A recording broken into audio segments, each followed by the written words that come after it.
Ready है। Hello students, good morning all of you. After lockdown, we all of you get fed up about studies. We don't interfere in our daily lives. Today I am going to teach you about the basic concept of language. First of all, I'll tell you what is language. Language क्या है, भाषा क्या है, जो हम रोज अपने निजी जिंदगी में उसका प्रयोग करते हैं. First of all I am going to tell you about sentence. Sentence मतलब वाक्य, कि वाक्य किसे कहते हैं. What is sentence. First of all I am going to write sentence. Sentence means क्या होता है. What is sentence. Sentence means वाक्य, जिसका प्रयोग हम रोज अपने निजी जीवन में करते हैं, लेकिन उस वाक्य का सही प्रयोग हम सही तरीके से नहीं कर पाते हैं जब हम इंग्लिश में उसका प्रयोग करना चाहते हैं. तो इंग्लिश ग्रामर पढ़ने से पहले हमें ये जानना चाहिए कि हमको इसका प्रयोग किस प्रकार से करना है. What is sentence. तो मैं बता दूं आपको कि sentence is a group of word that makes a complete sense. अर्थात वाक्य वह है जो कुछ शब्दों का समूह है जिससे कि हम पूर्ण ज्ञान प्रस्तुत करते हैं या पूर्ण भाव प्रस्तुत करते हैं. पूर्ण भाव मतलब राम आम खाता है, यह एक वाक्य है. लेकिन अगर हम कह दे कि खाता है आम राम, तो क्या ये वाक्य है. बच्चे, पहले हमें ये समझने के लिए ये जरूरी है कि हम वाक्य के सही क्रम को जानें. अगर हम सही क्रम को नहीं जानेंगे तो हम इसको इंग्लिश ग्रामर में नहीं उतार सकते हैं. तो सेंटेंस हम पहले आपको बता दें वो क्या है. एक group of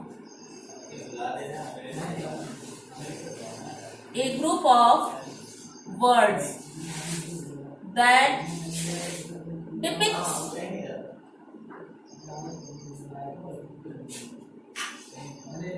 a group of words that depicts a complete sense.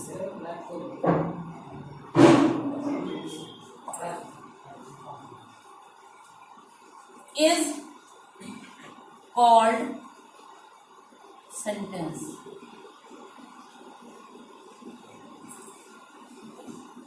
मैंने बार बार आपसे कहा है कि क्या है, शब्दों का समूह है.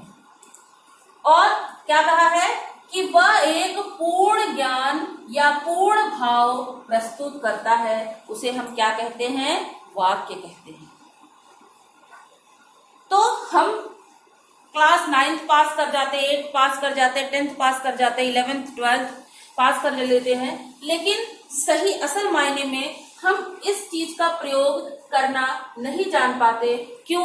क्योंकि हमारे इंग्लिश जो है कमजोर रहता है. इस वजह से इसका हम हिंदी में तो सही प्रयोग कर लेते हैं, लेकिन जहां इंग्लिश की बात होती है हम वहां पर उसका प्रयोग सही से नहीं कर पाते. तो today I am going to teach you how can we use this word, how can we take sentence as an easy step. कैसे हम इसका प्रयोग एक सरल रूप में कर सकते हैं. जैसे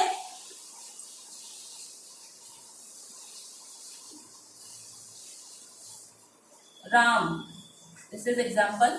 Ram Yeats a mango. Ram क्या खा रहा है, राम मैंगो खा रहा है. This is a sentence. ये क्या है, वाक्य है. But Yeats a mango, Ram is not a sentence. यह एक वाक्य नहीं है. क्यों नहीं है, आप पूछोगे ma'am why this is not a sentence. ये भी वाक्य है. बिल्कुल है, वाक्य है. मैंने यहां लिखा not a sentence. ये वाक्य तो है, लेकिन वाक्य के अंदर क्या नहीं है. इसकी जो आप देखेंगे कि यहाँ पे मैंने बताया कि जो शब्दों का समूह, माने सेंटेंस एक क्या है, शब्दों का समूह है और वो पूर्ण भाव को प्रकट करता है। तो यहाँ पर आप देखिए, Ram Yeats a mango, Ram एक आम खाता है। तो यहाँ पर जो है वाक्य जो है पूरी तरह से सेंस प्रकट कर रहा है ना, कि राम जो है एक आम खा रहा है। लेकिन यहाँ पर ईट्स अ मैंगो राम, खाता है एक आम राम, तो ये तो पूरा जो है वाक्य को स्पष्टीकरण नहीं दे रहा है, ये पूरी तरह से वाक्य जो है शुद्ध नहीं है। इसीलिए हम कह रहे थे कि ये जो वाक्य है इज नॉट अ सेंटेंस, मतलब है ये सेंटेंस बट ये पूर्ण भाव प्रकट नहीं कर रहा है। इसी प्रकार से बेटा, जब आप किसी भी कॉम्पिटिटिव एग्जाम्स में बैठते हो, तो आप किसी भी कॉम्पिटिटिव एग्जाम में बैठेंगे, तो इसलिए मैंने ये टॉपिक चुना आपको पढ़ाने के लिए कि अगर आप इंग्लिश को एक मेन सब्जेक्ट बनाते हो, आगे इससे आप तैयारी करते हो, तो ये आपका एक कंपटीशन की दृष्टि से बहुत ही इंपॉर्टेंट है।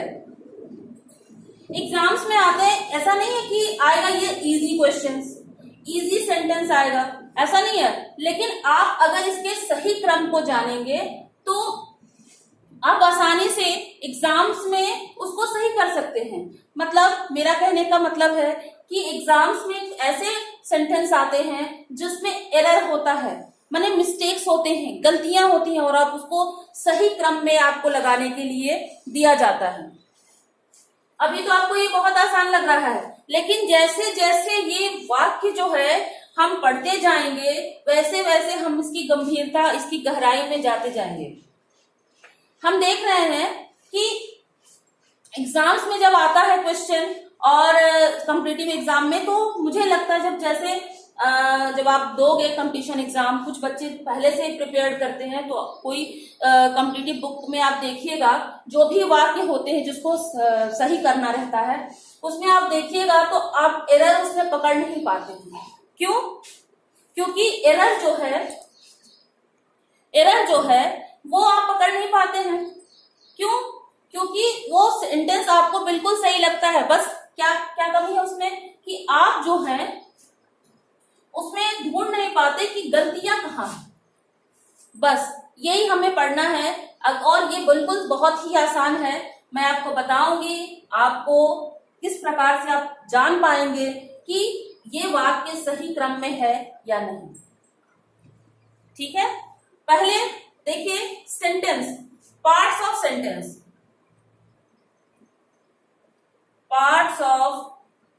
सेंटेंस,